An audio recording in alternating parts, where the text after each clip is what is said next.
Regardez le profil d'Édith Collins pourrait vous laisser croire qu'il s'agit d'une femme de 95 ans. Et non, la quarantaine seulement.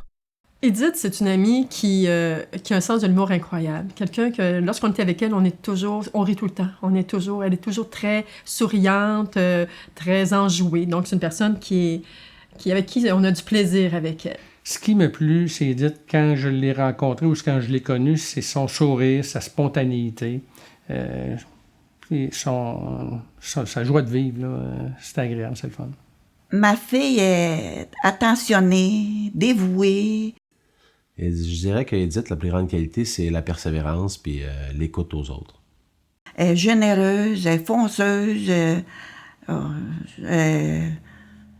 C'est une machine, je pense. C'est une machine.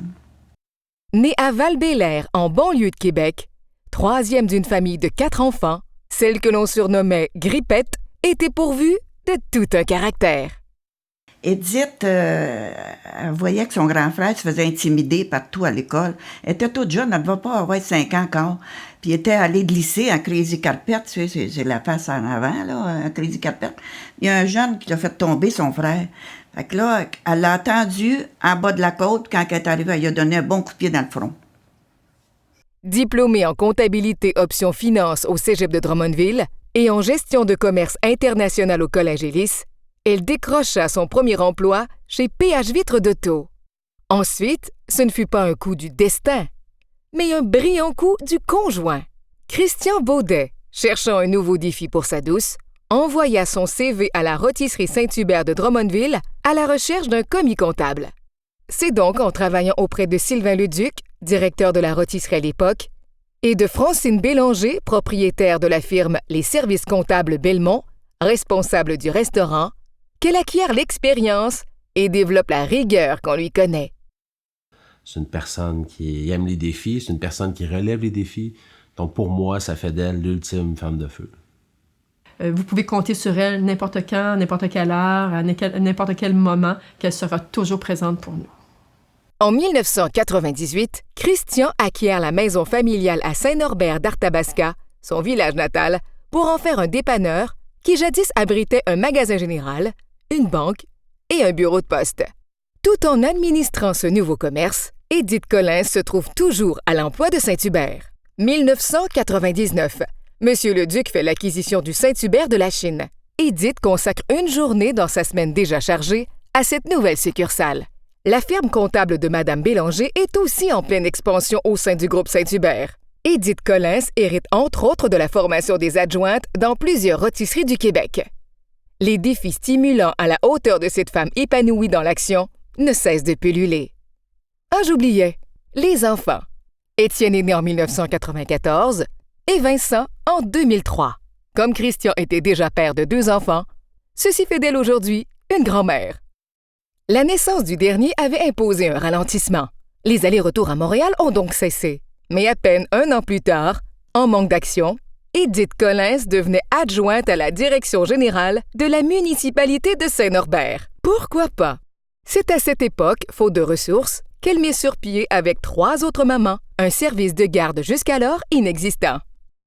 2011, au tour de Nicolas Camiran, maintenant propriétaire du Saint-Hubert de Drummondville, de lui proposer un défi. L'achat en copropriété du Saint-Hubert Express du Madrid 2.0 à Saint-Léonard-d'Aston.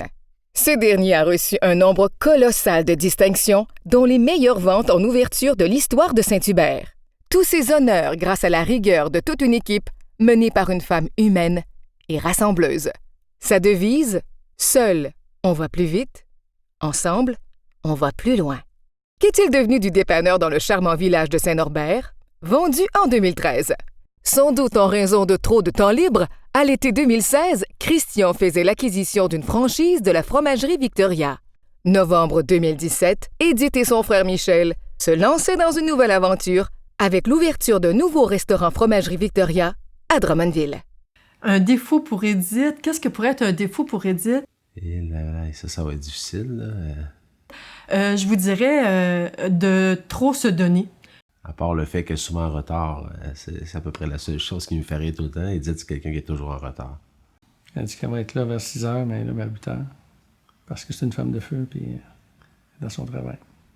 Edith est toujours en retard dans nos parties. La dernière arrivée, ça, toujours comme ça. Edith, ce que j'admire le plus sur elle, c'est vraiment sa fougue. C'est une personne qui est audacieuse, qui va au bout de tout ce qu'elle entreprend. Puis des fois, on se demande comment elle fait pour avoir autant d'énergie. Edith, c'est une sportive. Là, elle a découvert le sport décaqué. Elle peut jouer 2 à 3 fois par semaine. Puis elle a tout le temps été sportive, là, de toute façon. Puis nos enfants, c'est des sportifs. Fait qu'elle est impliquée dans le sport personnellement, puis avec les enfants aussi. Au soccer, elle était dans les meilleurs, puis on entendait le coach de l'équipe adverse dire à son gars « Surveille Edith ». Outre le décoquet, elle pratique le vélo, la course, le ski de fond. Elle s'est impliquée dans le hockey mineur, couru les arénas pour permettre à ses hockeyeurs de s'accomplir dans leur passion. Ils y apprennent l'esprit d'équipe, à respecter les autres et à se dépasser. Issue d'une famille de sportifs impliqués, son besoin de performer et de gagner est peut-être une question de gêne. Edith, c'est une intense dans ce que c'est qu'elle entreprend.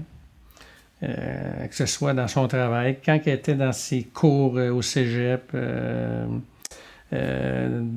dans ses relations humaines. C'est une intense. Là. Dans les parties, elle peut mettre vraiment là, beaucoup de plaisir dans l'équipe, puis beaucoup de plaisir à passer du temps avec elle. C'est souvent elle qui passe ça, les parties, puis qui souvent finit les parties aussi. Edith Collins, conjointe, amie, associée, patron et mère idéale. C'est une maman qui est proche, elle a des valeurs familiales, comme moi, puis on se rejoint là-dessus, des valeurs familiales. C'est vraiment un privilège qu'on peut avoir d'être ami avec Edith. Edith, pour moi, en tant qu'associé, c'est la personne de cœur, c'est la personne disponible, qui a toujours été là pour moi, puis je pense que moi et elle, on est un peu symbiotiques là-dedans, on a toujours été là l'un pour l'autre. Je suis pas surprise qu'elle s'implique dans la fondation Jean-Pierre Despins parce que son père a été longtemps sous les bons soins de la clinique Saint-Léonard. Et puis, ça a bénéficié à toute la famille aussi. Alors, on pourrait résumer tout ce qu'on peut dire sur Edith en disant qu'Edith, c'est tout simplement une femme de feu. Une vraie femme de feu. Ma fille, là, c'est une femme de feu. Écoute, Edith, c'est une femme de feu. C'est une femme en feu. Je peux pas dire plus.